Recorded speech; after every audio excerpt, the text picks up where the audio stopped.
David, Dave, what's up, buddy? What up? What up? How we doing, man? Not too bad. Ending my day with you guys, it could be going worse. You know what? I'm happy to see you, man. I love talking to you. You're just like everywhere on social right now. Like every day, you're rolling through my feed with a reel, an update, something you're doing with the kids. I love what you're doing with the kids, man. By the way, God, they're so cute. We're good at practicing making them over here in the Carroll household. We've got it right a couple times now. Over the years. I was talking to Pat the other night. We were on his show, and just going back with like some of the industry friends. We've all known each other for so long, and Pat was just explaining to me, he's like, dude, I feel like your kid's surrogate uncle. He's like, I've seen them all like grow all the way up. Man, it's a blessing. What's the oldest? Adea just turned 11 earlier this month. And unlike, I don't know what your guys' childhood was like, but we took Adea to see Drake and J. Cole front row in St. Louis for her birthday. And me and my wife were laughing like, yeah, our upbringings were a little bit different than that. But again, just so cool. And again, to have an 11-year-old, sometimes I got to pinch myself sometimes. Well, I've got a 13 and 11, two daughters. So I'm just a dad, a daughter dad. And you got. Mine are adults. I successfully raised them to 21 and 23. So. Yeah, just try to soak it up as much as possible. I was talking to another buddy of mine. So, like you guys on our me and my wife are on our wellness journey going into our second year now of trying to be like super responsible adults that are concerned about living a long time for all these kids. And we were joking how, so our cold plunge is outside, and our 3-year-old Nipsey, he pulls out this like Target tub and he gets this blanket and puts it around his body. We're like, dude, what are you doing? He's like, I'm in my cold plunge. And just like watching how this stuff, we don't tell him about it. We don't do it. We don't like the highlights, like whatever. And just these little creatures just picking up. Yeah, they pick up on everything. Yeah. It's crazy. Wow. But yeah, kind of like what you're saying with Pat, though. It's like we've all known each other for years. I mean, 10, 15 years, some of us, close to that for me. And just seeing the kids grow too. It's like we know them so well just because we kind of watch them on social media grow. So it's kind of fun. And then you go to a show and Pat's kids are as tall as you and they're selling you something. Yeah. Amazing. I absolutely love it. I saw Josh Latimer's kids doing some videos the other day that he posted. It's just funny seeing them grow up. And since they were. Yeah. But let's talk about the fitness thing, man. That's, a big change, I feel, for a lot of people in this industry, especially putting health and wealth, health is wealth. And it's incredible because like you, I was not a runner back in the day, and you really kind of got me into the running. Like a mile and a half was my limit. Sure. Like that's the Navy standard. That's all I'm going to do twice a year. Yeah. And I seen you do it. I'm like, well, let me just get out there. I'll go run. And then a mile and a half, and then it'd be 2 miles, and then it'd be a 5K. Then it's a 5 mile. And Lord, it's like so freeing just to get out there. And whenever I run, I usually come back with these crazy ideas to Angela. I'm like, all right, babe, I got this idea and we're going to just try this, but it's just so good to get out there and just. Dude, when you come back, they're like, aren't you supposed to be calm and relaxed now? I'm just like on fire after being on a run for an hour and a half. The crazy thing for me is like, I got permission from my wife now to tell these stories, but like, dude, I used to be like the out of town wild man. I'm like the dude, like I was saying this on Pat's thing, was like, your wife might not want you hanging out with me late at night because we're going to get into trouble and go out and do the stuff.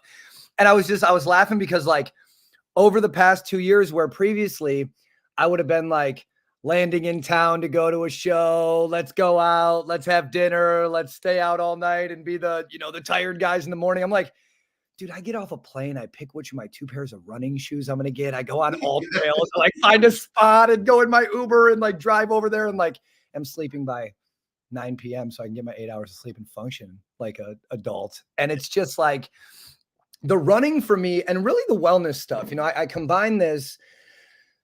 What really, really helped me get into the wellness community was my friend Jesse Itzler. We met out at JC Heights at his show.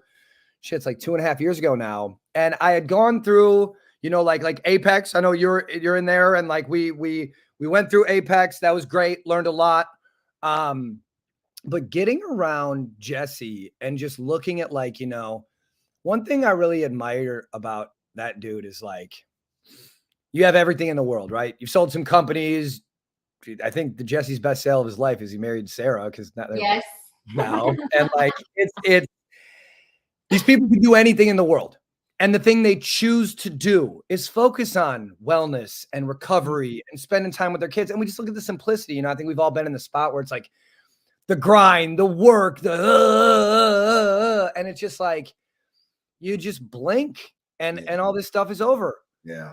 Our kids, the things we love, the stuff we're focused on, whatever. And sometimes that can be liberating. It can be good. It opens your eyes up to what's really important. But I know for me, I'm not a big guy in regrets, but I look back at like, you know, my 11-year-old, my 8-year-old, and it's not like I wasn't present. I wasn't around, but I wasn't mentally present. Even though I was there, I wasn't out at night. I wasn't whatever. It's like I wasn't totally there. And now I look at my younger 3. We got Nipsey will be 4 in June. Nova is 2.5, and then Kobe is 9 months. And it's just like, I'm so much more conscious now of like being around and being present for it. And I credit that so much to my focus on wellness, on what's important, on prioritizing my day. It's just like the cliches of all that stuff, you know, waking up early so you got enough time for yourself to deal with the world, and the meditation and the grounding and the preparing. I don't mean to get all like Subaru driving hippie on everyone, but like, no, but I love it because you're a voice for it too. And it inspires us and it truly inspired me to do better.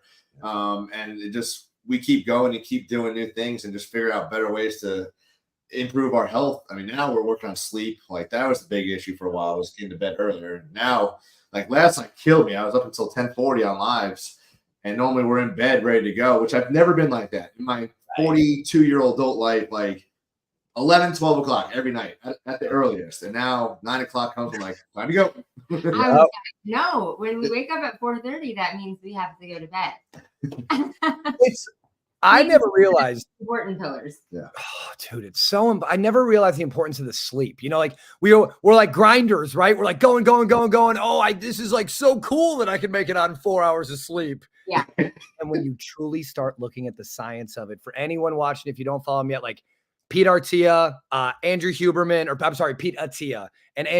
it's like, dude, these guys are just like Harvard medical doctors at Stanford, all this. It's like, we just have to listen to what they do. Right. And they're doing a bunch of cool shit, and it's fun and it's hard. And it's like, I still haven't gotten to the point yet where I'm like one of those guys, the centurions, you know, trying to like at 102 be walking around. I haven't decided that yet. Life has been good. I still got a lot of it ahead of me. I don't know if I need to be like 120, but I like the idea of like, you know, just being in good shape, the feeling like take the money, take the grind, take the success, take the work. What if you just wake up in a good mood and feel good every day? Like, and that's where I get so much into the, you know, we got to deal with everyone else in the world. How about like the person in the mirror? Like, let's give them some time right away and just like get the stuff. I just started working with a homeopath and just doing the initial, I don't know if you guys got into that at all, but like the blood work basics. I haven't been able to take my vitamins in a couple days because they want like my clean baseline and stuff.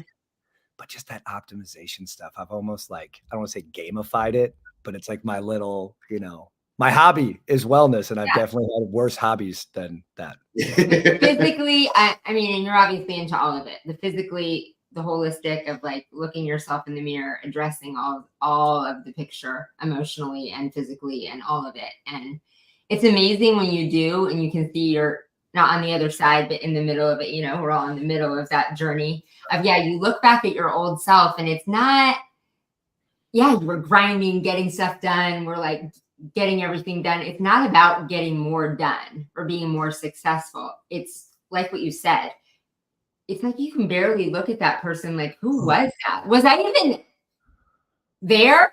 You know, it's not about getting more done. Like I said, it's about being in the moment with your kids, with everything, with your team, with what you're doing, with yourself. Oh, dude, my media team calls it Fat Dave. Like me 2 years ago. There's just like, I'm 20 pounds heavy. My goal wasn't like weight loss with any of this. It's just kind of the byproduct. But like they're cutting reels and shit from 2 years ago, and I got all this like face meat, and it's just like so the media team will tag something like, "This is a Fat Dave clip. Can we play it?" I was like, "I don't know." There's a reminder, but I remember like the person in that, we're all ourselves, right? I have a deep belief in like, even we look at our kids. We're all parents. A lot of us watching our parents. It's like I have this belief that our kids, souls have been here before, maybe some a couple more times than others. And again, to everyone, Spaghetti Monster, Great Pumpkin, Buddha, Allah, believe in what makes you happy. But my thing is like, I think souls have a path. And I look at like how many times some of the souls have been around for some of my kids and what they pick up on and how they deal with it and what they gravitate towards.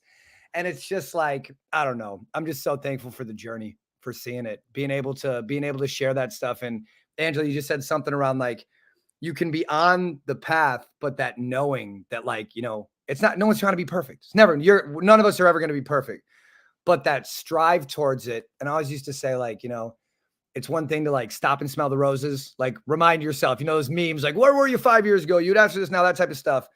But like, some of us are just like not born like that. We got to take a step back and realize like flowers are actually growing before we start even trying to smell them. Cause I don't know about you guys, but for me, it's hard at times to like, just take a step back and see such a short time ago. Like, where were you? How are you thinking? How are you operating? How are you living? I think a lot of times, like, we don't want to give ourselves enough credit. Like you don't want to say, look, I've changed. Look, I'm different. Cause then you're like going through that path. It reminds me, my mother, it was a lot growing up. Like, oh no, things are different. And I'm like, Mom, you're just a little schizophrenic. I don't know if things are different today right now. Bless her heart. But like that the strive or the path towards getting better. If you'd have told me a couple of years ago, that was the thing that motivated me, I might've told you were crazy. I love it. But it really is like the new flex nowadays. And, I don't mind going out and having a drink or two, but I would so much rather be up at the gym. If we don't go to the gym at 5 o'clock in the morning, it ruins my whole day, and I have to find a way in there somehow, some way, whether it's a run or a bike or whatever. And it's just so fun seeing everybody else kind of pick up. Like, you do an incredible job doing the runs when you go to events and like getting a group of people together and just empowering people to think like, what are you going to do tonight? You're going to stay up till 1 o'clock in the morning, drink, or do you want to just be smart, go to bed early, wake up at 5 o'clock, have a clear head, and focus on what we can. I'm hanging with the winners in the morning. But yeah, I really do love seeing you out there doing that, and it's encouraging so many other people out there. Mike just commented, he's the same thing. He's just getting back on the health path right now, just trying to realize like it takes small steps too. It's not going to happen overnight. I mean, I didn't start running 10 miles in a week or two. It took me 4 or 5 months. I just completed, like you, a first half marathon. Amen, bro. Killing it. Yeah. But baby steps, just one day at a time, just like everything else. 1% better every day. Amen.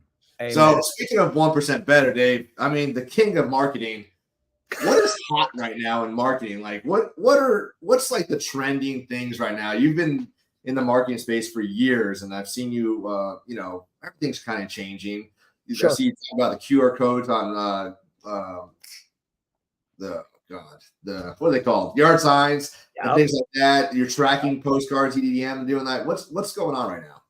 So, this year, I think I don't like to be the doomsday, bad things are coming, election. That's not my vibe. But like, there are things in life that we're in control of, and there are things in life that we just simply are not in control of. And a lot of times as a business owner, I'm a broken record with a lot of this stuff, but like the E in EIN doesn't stand for employee. It stands for ego a lot of times. And as business owners, like we can't always think that we're right or have it figured out. So in a year like 2024, where we have, the world's in a different place than it was a couple of years ago, election years are always a little bit wonky. Money's really expensive right now. If you're trying to borrow any dough for different stuff, costs a lot more than it did a year ago.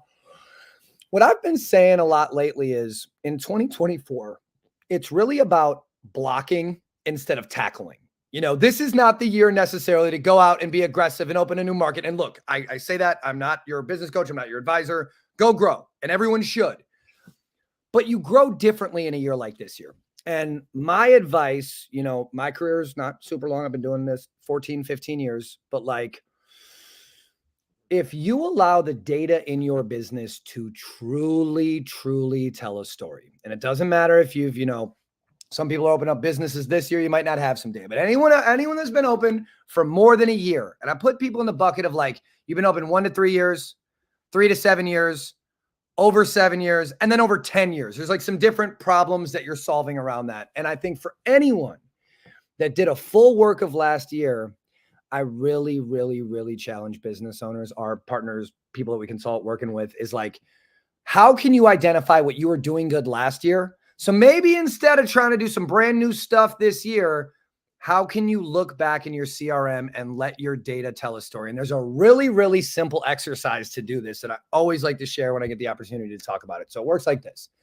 You're using a CRM. If you're not, you need to be. There are ones that cost less than $100 a month and they're the brain of your business. But I'm talking to the 8 out of 10 people that are using a CRM right now. You want to go pull a range of the jobs you did from January 1st to December 31st of last year.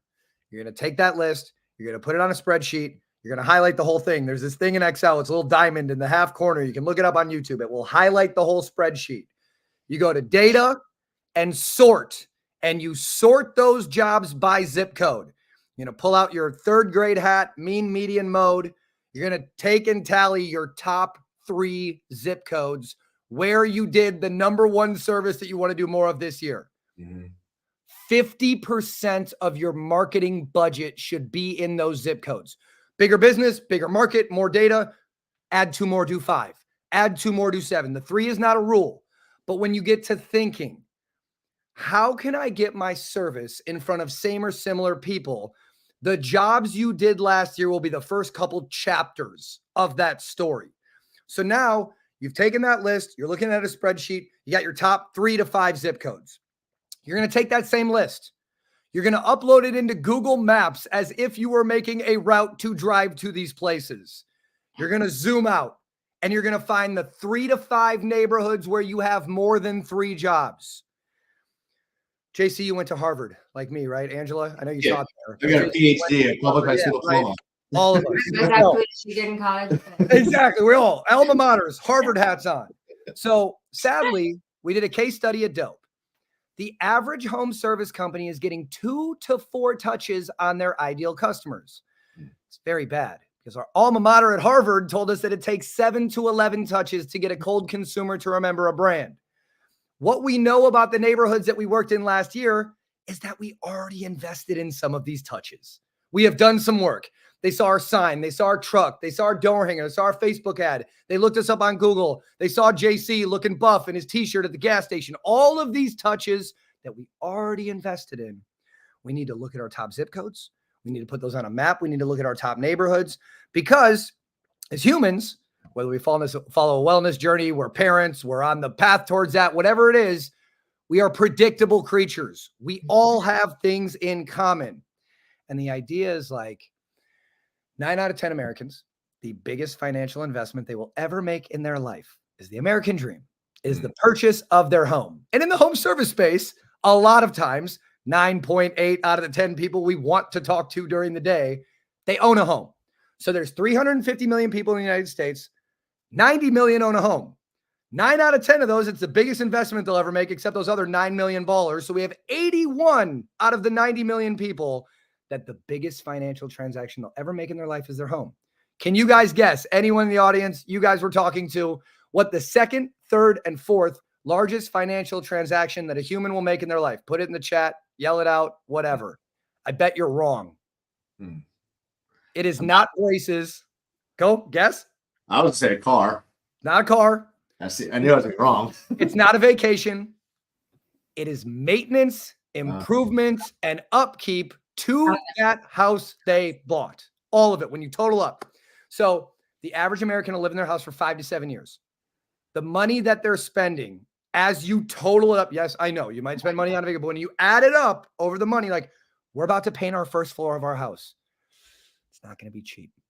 Like it costs more. It costs as much it'll cost more to paint the first floor of our house than it will for the cost of the first car that I buy my daughter, for sure. And so when you think about the relativity, we're relative creatures as humans. We do the same shit. Well, to another cliche, the home is where the heart is. So we live in a place where our lifestyle, where we're allowed to be as comfortable as possible. When someone's shopping for a house, they're like, where's the most uncomfortable neighborhood where I don't want to be that I could buy a home forever? No, we go and we say, I can't wait till I can buy a house in that neighborhood. So you go from when you were younger, out of college, and the progression. Think of how your neighborhood has evolved a little bit with your career. So when people live next door to each other, fair to say they have things in common, right? They're around the same age. What do you look up when you buy a home? Average age in the neighborhood, average income, average home value, maybe the age of the children, the number of the children, whatever. These consistencies, we do these because those things fit into our life right now. So when you start looking at the neighborhood you're currently working in, you're taking the money, your marketing dollars and your minutes, and you're putting your targeting in front of people that are more likely to convert. But let's take it further for the home service space. It's not only that these people have things in common. Remember, we might not borrow the lawnmower, crack a beer in the cul-de-sac, hang out and barbecue every weekend, but our houses, our investments, were built around the same year, of the same materials, by 3 to 5 of the same builders that built shit in those neighborhoods over the course of the 5 years that your home was built. So when you go to the relativity of the businesses that we all own, and we think about like, who do we want to get in front of? The people that are maintaining, improving, or upkeeping their homes are more likely, they're actually 10 times more likely to need your services than some other random baller in that gated community where you did 2 jobs last year, where you swear your life will change if you spend all your marketing dollars, which some people on the call that have spent some marketing dollars, fair to say that like when you shotgun stuff into a neighborhood you've never worked in, what usually happens? Not very much. And it's just like, when I think about, you know, where do we need to spend our time, our minutes, our most valuable currency? It's not necessarily coming up with a new idea or figuring out how to buy a new piece of equipment or adding some new shit to our lives, especially in a year like this year where we're still in control of our destiny, but the things that control our destiny might be a little more rocky than usual. I challenge business owners to look at the things that are historically working in their business and try to simply do more of those things. When you find yourself chasing the squirrel, seeing the shiny object, the JC on Facebook, he's doing 1 million in Christmas lights, we need to match it this year. It's like, calm down, everyone. Just look at what you're doing right and try to dial in or hone in on the things that are consistent. Consistency creates success. So finding things that you can add to more than the shiny objects. I love your energy about this. This is why you're such a freaking brilliant man in this space, and you're always talking about it. And it's like numbers are sexy for some. Like you dropped a lot of incredible numbers there, and if you don't know your numbers, you don't know your customer acquisition costs, you don't know what's working for you, where you're spending those dollars for marketing. Is EDDM working? Postcards, door hangers, all those things. You know, most people are just spending a bunch of money and just blowing it away. That's why I need somebody like you with dope to like help focus on what works, but like the heat map and then finding those zip codes. Like, don't waste your time in a zip code that nobody's buying from you. Like you said, like get to the ones that work for you because you've already been there. They know, like, and trust you, and just keep pushing that. Like they're going to call you if you keep putting the money into that area. So that's incredible to do that. I just did the heat map for my light company just to see like what neighborhoods we haven't touched. Yeah. You see all around here in this one. I'm like, all right, well, we got to get some yard signs over here. Do something maybe to get these ones because they're money neighborhoods, but why aren't we penetrating over there? So it's good to have those metrics. And it's as simple as you said, pull the spreadsheet from your CRM. It takes 15 minutes to do it. It's a no-brainer.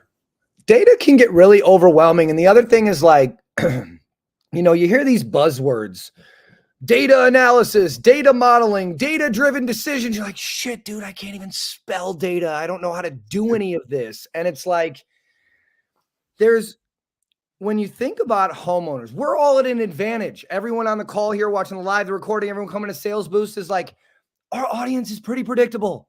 They own a house. They're paying to maintain it. And I've talked to people, you know, over my career where it's like, okay, Dave, I know my avatar exactly. It's a 42-year-old woman with 2.5 kids, and she lives in this house, and it's this color, and her grass is this long, and her dog has this name. And it's like, dude, that's cute, but you got to chill, because the only thing that really, really matters, one thing, what does their house cost? What is the value of their home? Because I'll tell you this, in the Twin Cities where I live, if your house costs more than $525,000, I want you in my customer database. If it's less than $475,000, there's a little window, but under $475,000, like, you can get a legit cookie cutter home here in the suburbs for $475,000. And I'm not going to say it's not an amazing neighborhood and the kids won't have a great upbringing or whatever, but like, those are not the ballers. That is not who I want to spend my dollars and my minutes on, because you think again to that lifetime value of a customer, knowing your customer acquisition costs. You know, you get into the Pat Clarks and the Brandon Bonds, the Tommy Mellos, that like, they make all of us feel dumb, because no one looks at that shit like to that level of where you can go, my systems, my systems, my systems, my systems. A lot of us are starting off. We're still in the truck. We're still working, trying to figure a bunch of shit out. You're like, I need to know your customer acquisition costs for this month of the year for this service. You're like, dude, give me a break. I'm trying to pay a bill.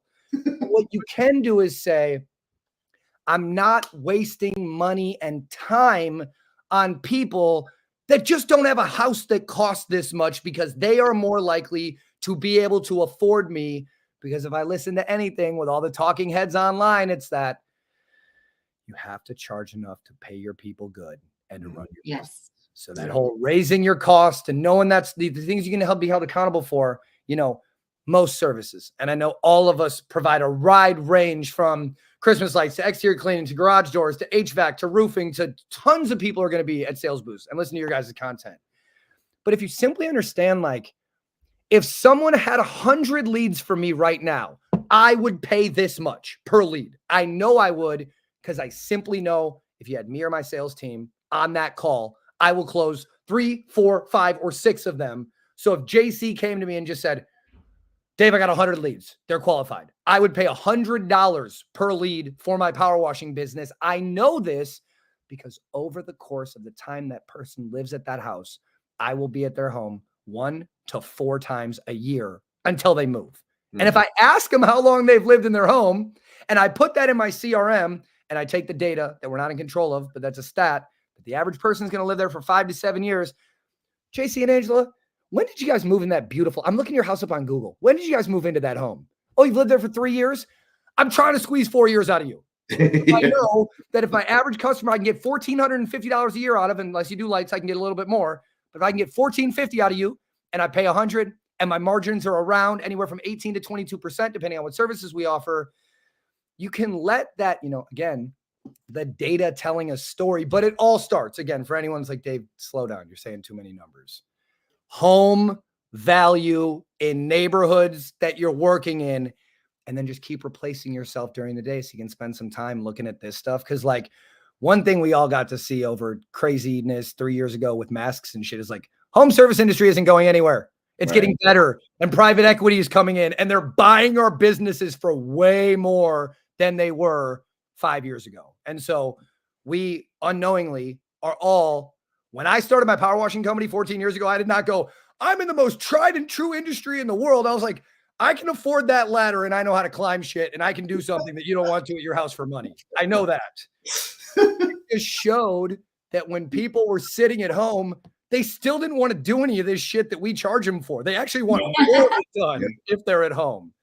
And so thinking about how you can continue to just identify what you like to do in your business and then figure out a way to remove yourself from the things that you don't like to do, so you can eventually focus on the things.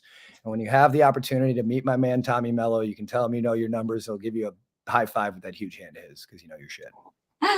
But you simplified and made it easy.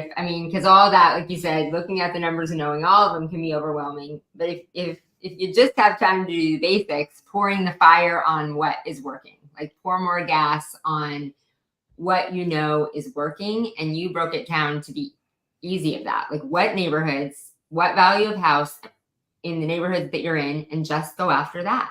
Like, how can those people see you more, do more of what's working? And I think that's a struggle of a lot of entrepreneurs chasing, I mean, in any industry, is chasing the bright, shiny object. And instead of pouring gas on what's working, always thinking there's something new that we need to try that's going to be the savior. No one told us when we started these fucking things that it's supposed to be boring. We think it's supposed to be fun and exciting and entertaining all the time. And then we get stressed out because it's actually more stressful when the truly, truly, truly successful people, they're not stepping over dollars to pick up dimes, and they're just trying to buy their time back. You know, if I've learned anything in these mastermind groups, being around these people that I'm paying, you know, tens of thousands, sometimes six figures just to get someone's phone number, basically, is like all of these people that made it, they just figured out how to remove their ego a lot of times, not have to be right, listen to the experts. I know one of my weakest qualities in the world is patience. I want everything yesterday, but like, what happened quick that was worth it? Ever. Like, challenge yourself to think that next time that you had an idea and something didn't work, or you had expectations that might not have been the most realistic, you're like, I knew it wasn't going to work that fast. Like, dude, we did too. Like, none of it. Nothing comes good. And we can go to the dating analogies or the weight loss analogies or the success analogies of all of it. But like, good shit takes time. And that's why success is boring. And that's why weight loss and fitness and relationships and all these things in life are hard. Because like the cliches, you put in what you get out. So this year alone, I'm not saying don't go add Christmas lights or don't go buy a new piece of equipment or don't do that shit before you have a better idea of what you're doing. Yeah. Like, have a little bit. We're in a great situation in home service. It is the end of February. They even gave us an extra day this year in February to figure it out more before the spring. But it's like, it is seasonably, until we got a real taste of Minnesota yesterday again. It was like 45 degrees out for the whole month of February. We did less work because we usually have some snow stuff, but our power washers are getting turned over quicker. Our trucks are getting maintained. We're getting ready to rock and getting it all set up, and everyone's got warmer weather around the country. All this is going to mean is you probably have another, some of us 2, some of us 6 to 8 weeks to work during this year. And this time right now where you can prep, it's why Sales Boost is planned at such a great time, because it'll be like trees are budding a little bit. You're moving. You're not just flat broke with nothing to do like some of us are in January. Like, you actually have some momentum to get around some people. Maybe they'll yell at you on the internet for a little while on your Thursday afternoon. But like, really, really, really looking this year at, it's not about not expanding. It's just about holding yourself accountable for like setting a goal and meeting it. What feels better than meeting a goal, than hitting your first 10 miles, than hitting your first $1 million year, than getting off the truck, like whatever it is. You just got to be realistic with yourself. I think a lot of times we have like really high expectations of ourselves because a lot of it like rides on us. We got to carry it, whatever. But if you just put yourself in a spot to, you know, make a couple more data-driven decisions, shit just gets a little easier, a little more boring, which sadly can be good. Dave, that was incredible. For all the viewers listening, we are going to give away a ticket to Sales Boost at the end of this. So if you wanted a chance to win, go ahead and comment Sales Boost. Dave, I'm sure everybody right now is like going to their CRMs and just pulling up these spreadsheets, because you just dropped a ton of information on how to like really get hyper focused and stop wasting those dollars like right now, like immediately. Go ahead and do that. So yeah, see, look at that. See, great comment right there. Personality. Dave's on fire. I love Dave. Thank you guys. Dave, so like real quick, you know, I want to just quickly talk about Dope, because you built an incredible company over there. You're constantly growing. Like, how can some of this roll into what you offer at Dope? So, you know, I've learned over my life, I try to not make everything a sales pitch. I was guilty of that for many, many years. And so at Dope, I'll kind of keep it brief, but dude, this is what we do. Like, we have now, for every one of our new accounts, you get a data model done. Everything I just explained, we do for you. And it's not that people shouldn't do it or can't do it themselves, but what I had a vision at Dope Marketing that, you know, traditional marketing was just kind of hard, like especially sending direct mail, getting a list, cleaning it up, doing your design, figuring out your offer, doing your targeting, dealing with the print company, convincing Karen at the post office that you filled your stuff out right so they'll accept it. Like, we all know standing in line, that's always great. You're the asshole with the wheelbarrow full of postcards. We've all been there. Yep. And so like, if you haven't, you don't have to. We've done it for you. The hairlines will prove it. The shit is not fun. But like what I saw with dope was, you know, I don't like to use the Blockbuster, Netflix, Uber, taxi cab analogy, but like there's just not a lot of people trying to figure out the problem of true implementation of cross-channel marketing. I go back with my broken record shit to that Harvard stuff. Just people aren't getting enough touches. And so I always thought that there was an avenue for a business that could take one of the hardest ways to advertise, one of the most expensive, one of the least converting, like direct mail. Like we bit off a big chunk to chew on. But I just saw it could be done in a different way. So if you would have told me 3 years ago that I'd own a print shop, I'd tell you we're crazy. Like that wasn't our plan at all. But we built a piece of software. We tried to broker out the mail to different places. And sadly, like the print industry has ran a bunch of 70-year-old fat guys that suck at golf whose kids don't want to work for them. It's a miserable place to live. And I'm just their nephew, Dave. I just love this shit because it was the data stuff. You know, I've owned a data company for 10 years now. Again, you would have told me that in my earlier career. I probably not would have agreed with you, but like I saw that all the direct mail we were selling, 20% would go to business owners, 40% would go to telemarketing companies, 40% would go to print companies that were reselling the data to do direct mail campaigns. I'm like, you guys don't know how to do this shit. There's got to be an easier way. And so it's crazy to see like that company just turned 4 years old. We did 8 figures in sales last year. It's so humbling to see that, like, you know, forget being right or that people actually needed the help that we thought they did and being able to dial that in and deliver it in just a way that like wasn't really there. And so, will direct mail change your life tomorrow? No, it's actually going to take a while to make any type of impact, but there's just a different way to do it. And what really gets me hopped up and excited is like just doing new innovative shit. This business, you know, we're all chasing our version of success, right? Trying to figure it out. And for me, something that I had to like look myself in the mirror and get realistic with last summer was like, this thing already got bigger than me. Like my decision, I can't go in there and just be like, hey, we're changing this today. But it's like 8 departments of people that need to learn how to do shit before we can do anything. And so like my nature of running a business, I'm a wartime startup founder, CEO, get in the mud, get after it. That's not what this is anymore. And so like, it's been such a learning experience to have a business scale this fast, this many customers. The thing is broke 4 times already over the 3 years with teams and processes and stuff. And there are times where I feel like I'm just along for the ride because I'm learning so much, but at the same time, it's allowed me to, it's cool when I can like get in a room and realize that like, when I know I've truly made some changes, I'm asking different questions than I would have a couple of years ago of how to do things and just my approach and how I look at stuff. Because my friend, if any of you guys know Chris Lamborghini's from Window Cleaning Resource, dear friend of mine, Chris and I go back, you know, way back. And Chris always would say like, Dave, what's the make me a ham sandwich money? I'd be like, Chris, what does that mean? It's like, if anyone told you to do anything in the world, you could go tell them, F off, dude, go make me a ham sandwich. I'm not doing shit. And I realized that number is actually much smaller than a lot of us think they are. Like the amount of money that you need to make during a year to not really have to do anything you don't want to. Your kids can go to the school you want to. You can take a couple vacations. You can do the stuff. Like it's not 50 mil, guys. It's not even 30. And so like when I got around people that had made it financially, what my old definition of success was, it just really gave me some humility with what we're doing, specifically with this business, but just in general, because like, dude, it's like less than 3% of the country in the United States, 350 million of us, less than 3% bring home $300,000 a year. Dang. And remember, like all of us, some of you are working towards it. Some of you have achieved it. Remember the first year you paid yourself $100,000? Like what that felt like.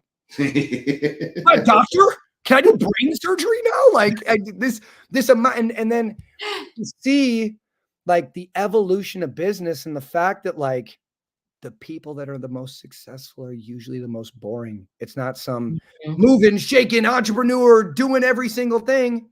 It's like the disciplined person that wakes up at the same time, eats the same thing for breakfast, goes to the gym or else they feel crazy, gets to work, goes home, puts their phone in the bucket, hangs out with their kids. Like, and so this business, what I'm so thankful for, what it really allowed me to do. So I just turned 38 last November.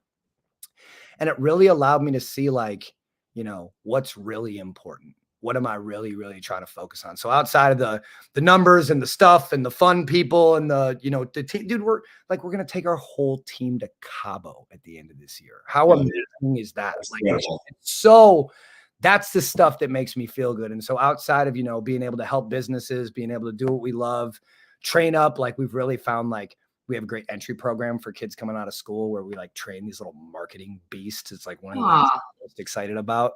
But like it's just looking at the things that, like, you know, outside of the ride and the wave and the fun of like whatever we define as success, truly be able to sit down and have the time to be like, what do I like to do? Like, what excites me? Now that I have this access, these resources, this big team, this other stuff, like, where can we make an impact? That's really been like my aha moment of the true meaning of success for me with Dope. Yeah. That's incredible, Dave. I mean, I'm so proud of you, and just to be able to, like you said, help the younger generation come up and show them a path for success. And again, we didn't have college degrees, we didn't have trust funds, we didn't have all this stuff to, you know. And for everybody that's listening out there, like, you struggled too for years, I'm sure, way back when, and it's like, we just keep grinding through and just keep persevering, and success will come, but you got to keep pushing forward, and get into rooms like Sales Boost, get into, you know, rooms, the masterminds, and get into coaches. That was the biggest change for me. Was 2019 was getting a coach and Sales Boost. Like, everything just changed, a whole mindset shift. And it's like you can get so far on your own, but you hit these ceilings. You know, a great book, like what got you here won't get you there. Just that concept in life where, like, sometimes just got to get out of your own way. Get, you know, these cliches in life. You're the byproduct of the people you spend, the 5 people you spend the most time around. It's like all this shit we've heard our whole life is just true. Like, you get around these people, you get in these rooms. And I think for me, you know, what I would challenge anyone to do, you hear these tickets, these prices, these masterminds, these things, start figuring out what your vibe is for these coaching groups and these circles and these different things. Cause JC, I'd say the same shit. Like, what really, you know, a couple of years ago got me even thinking towards any way that I've attempted to grow towards right now is just like getting out of my comfort zone, going one of these things and going by myself, like being in a room, not needing the spotlight, not needing the attention, not needing just any of it, but just like sitting down and listening to other business owners that are in a spot of where you're at. Cause that's what's so cool. I think, you know what, JC, I look back, like how long you and I have known each other and the people that we've had access to through our careers, where it's just like, you look at, you know, some of these people that we talk about on these calls, our friends that we've known forever, where it's like the home service space is so amazing because you really truly have access to people that have done what you're trying to do. And like, I joke sometimes about being old, like, dude, Facebook only came out, what, 10, 11 years ago? Like, when we were getting into this shit, it was still like the online forums would pop up. You had to wait a day or two to get an answer. All that shit. Like, it's crazy. And now just like the access to information, the access to community, the access to, you know, put yourself in a position to be able to take a couple of days off and go to one of these shows like Sales Boost and just be able to meet these people, dude. I remember going to the NOLA show and these other ones, meeting these guys like Chris and Thad and Josh and Brandon. I was like, they're famous. Oh my God. And now it's just like, you know, so many people are so approachable. And one piece of advice I can give anyone that's out there is just like, I know for me, you know, if someone hits me up and is like, hey, Dave, I need some help. Could you give me some? It's not, hey, dude, I want to run an idea by you. Hey, dude, you got a minute to pick your brain? Like, no, I fucking don't. I don't. My brain has been picked. I just got a hole in it. But if someone needs some help, if you go, yo, dude, I got a problem, I need some help, and don't be a time suck to someone that gets, you know, that gives you their time, but come correct. If you got a question and you don't know the answer, there are people that have done what you have done that you have access to online or through your network that you can simply just ask for help. And I know for me, and I've talked to a lot of, you know, I don't consider myself successful. I'm still working on it. But like some people that I get around that I truly, truly consider successful, these are people that I could like text right now and be like, yo, dude, I just need some help. I got a question. Here's kind of what I'm thinking. Can we talk? Can you help me talk through this? Like the answer is yes, because I think people inherently that, you know, buy some of their minutes back during the day, they look at helping. And that's hard for young entrepreneurs, especially men, to ask for help. Right? Like, I don't need help. I know it all. And once I let that go, and I remember it was January 2019, I asked Pat, I was like, Pat, how did you do it? Like, please. And then he got on the phone with me, and that changed my life. Like, I'm so grateful for Pat, so grateful for Sales Boost, for Conquer, meeting you, just seeing other people do great things and just continually trying to like get better and get in the right rooms and invest in myself financially, spiritually, getting the coaches and all that stuff. But you got to do the investment. And it doesn't always mean monetarily, but you got to put the time in. Yeah. It's the most expensive shit we got, right? Is the time. Money, we can make that back. But time, wasted time spent regretting the what ifs. I'll drop a book gem. I promise I'm not the bookworm #1 reader, but we look at this cliche. Me and my daughter read this twice a year. Oh, we got that. Anyone that hasn't done it, it's a short one, even for you not super deep readers. Look, I'm not a great, there we go. The Go-Giver will talk to you about a mentality. And it leads to one of my other favorite books, which is The Gap and the Gain. Yep. You can put the Go-Giver, sprinkle a little Gap and the Gain outside. You might only have to read 2 books this year if you put those 2 on top of your list. But the time that you spent with the what ifs, the regrets, the it should be's, take those minutes, get some positivity going, focus on that shit that matters. It'll all be all right. Dave, I love it. I appreciate your time. We've got a free giveaway to give away real quick. Just real quick for everybody's going to attend Sales Boost. What are we going to be learning while we're there? From me? Yeah. You guys are letting me speak for real? I got something cooking for you guys. So, I am working on a new presentation about, I haven't decided exactly what I'm going to name it yet, but it's about how to dominate a neighborhood and how to understand the psychology of your customers. For any of you guys that got to catch this, you might hear one of the one-liners in there, but it's, I really, really, really want to continue to hone in or focus on understanding how important it is to be collecting, your customers' information. And not because your customer list is the most valued part of your business, or if someone got a hold of it, it's nothing like that. What I'm saying is understanding the practices of allowing the data in your business to tell a story, because it'll just knock some of the shit off your list. Entrepreneurs got 5 fingers on their hand for a reason. 4 of them are things you're supposed to keep doing. 1 of them you replace. The concept of the focus of those 4 is where we're going with what I'm going to be talking about on it. Awesome. Well, I know the energy is going to be great, and we've already got an action plan for the viewers right now to go start implement, get the data list, start putting it in there, get the heat map, figure out your target zip codes and all that stuff. So tons of great value and more value to come. We're just 3 weeks away from Sales Boost. It's absolutely crazy. I can't believe it's here.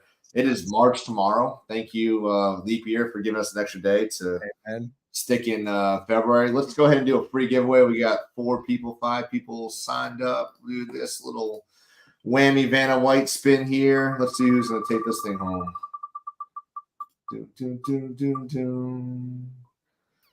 Nassau. All right, man. He was on last night a couple times too. So congrats, Nassau. We'll reach out to you after this. Dave, I appreciate you. Thank you so much for your time. I can't wait to do a run with you in 3 weeks down in North Carolina. Yeah. And keep doing what you're doing. Keep being an inspiration for everybody out there. And we'll see you soon. Appreciate you guys. Thanks for having me. Bye. Thanks, Dave.